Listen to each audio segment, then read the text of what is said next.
Hello, my name's Sean Thompson. I'm part of the technical services team that works for Crown Paints, and I specialise on the saddling Woodcare range. In this video, we're going to give you some key factors to take into account when providing long-term Woodcare protection. Well, we'll now go over some basic tips for protecting your Woodcare for the long term. First thing we're going to show you is making sure that you get enough product on. Basically, what we need to make sure is that systems are put on in full, so if it's a base coat and top coats, that's what we do. Or if it's just a two-coat system, we do actually put on 2 coats of that system. Ultimately, we're trying to get a dry film build that's of a certain thickness in line with our technical data sheets, because we know that will make sure that it will provide the durability and weather protection that you need. So what we're going to do now is we're just going to put on a coat of Ultra, and I'll show you how easy it is to use a wet film build gauge just to check that we're making sure that enough product has been applied to the surface. We've stirred the product, obviously. We've got our board ready, that's all ready to clean. So we're just doing, say, our final coat here. So what we would do is apply the coat.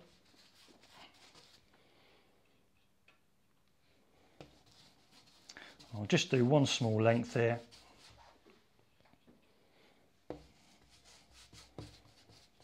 And then we'll lay that off.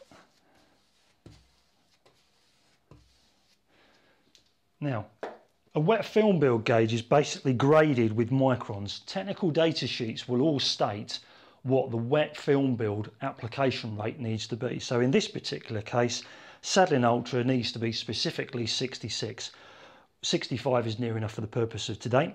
So there is a grading on there for 65 microns. So all I do is I use the wet film build gauge, I apply it in the direction of the grain, not across it.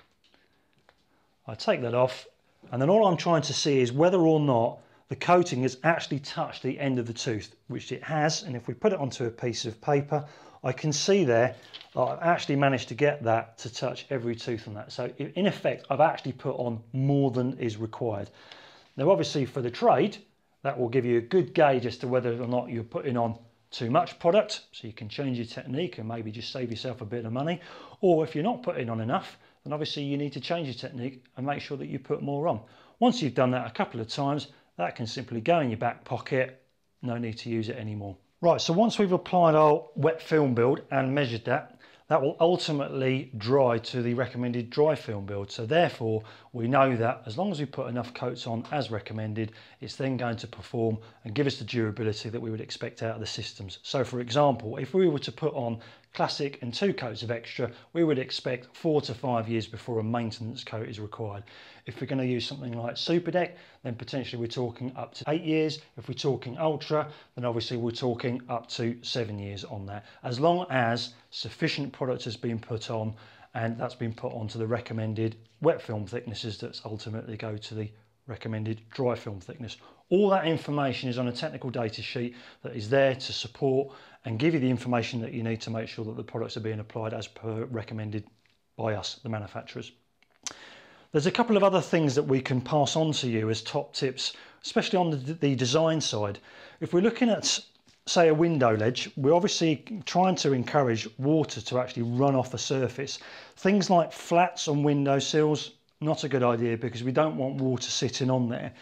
The other thing is that we want to try and remove arris or sharp edges. In this particular case, you can see that we've got the surface runoff there at an appropriate angle, but the edge of this particular windowsill is what we would consider too sharp. And it should be 3mm round or pencil round, as the case may be.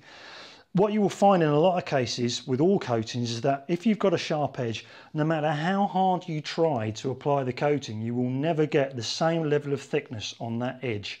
So it's not surprising that failure starts at that particular point there. The basic rule is that if you apply enough products, and we have 2 full coats of system as a top coat, that will last 5 times longer than 1 single coat. So you can understand that quite quickly sharp edges are not going to help matters.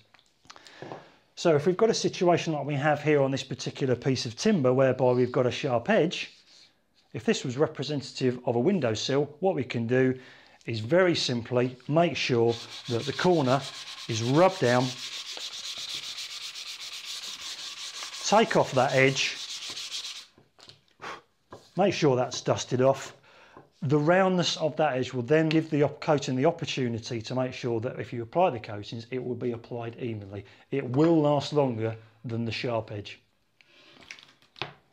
Another problem that can be easily avoided is protecting against water traps. So basically, if you've got a window pane and the water is hitting that and it's running down and it's going behind beading, or there might be open cracks that haven't had a suitable seal put in there to bridge the gap, that's something that can be avoided. Obviously, there are areas whereby water will ingress into the timber, no doubt into a part that hasn't actually got any coating, and will cause all sorts of problems with the wood expanding, contracting, splitting, pulling away, and the issues that can come with regards to that. Those are very simple things on the design side, and some small reparatory work that can be done in order to make sure that the coatings last significantly longer than maybe what they have done in the past, if there's been issues of people having to recoat stuff more often than maybe what they want to do. Simple things like taking the edges off, or making sure that the appropriate seal is made where some beading has been causing a problem. By doing that, you can no doubt extend the maintenance cycle by a significant couple of years, say. If you put the full system on, we're going to be getting the actual durability times out of these systems, so therefore maintenance is just simply going to be a nice clean wash down, let it dry and apply another coat, nice and easy. In this video we've provided you with some very basic steps that you can follow regarding design, application and preparation that will ultimately lead towards a long-term wood care protection.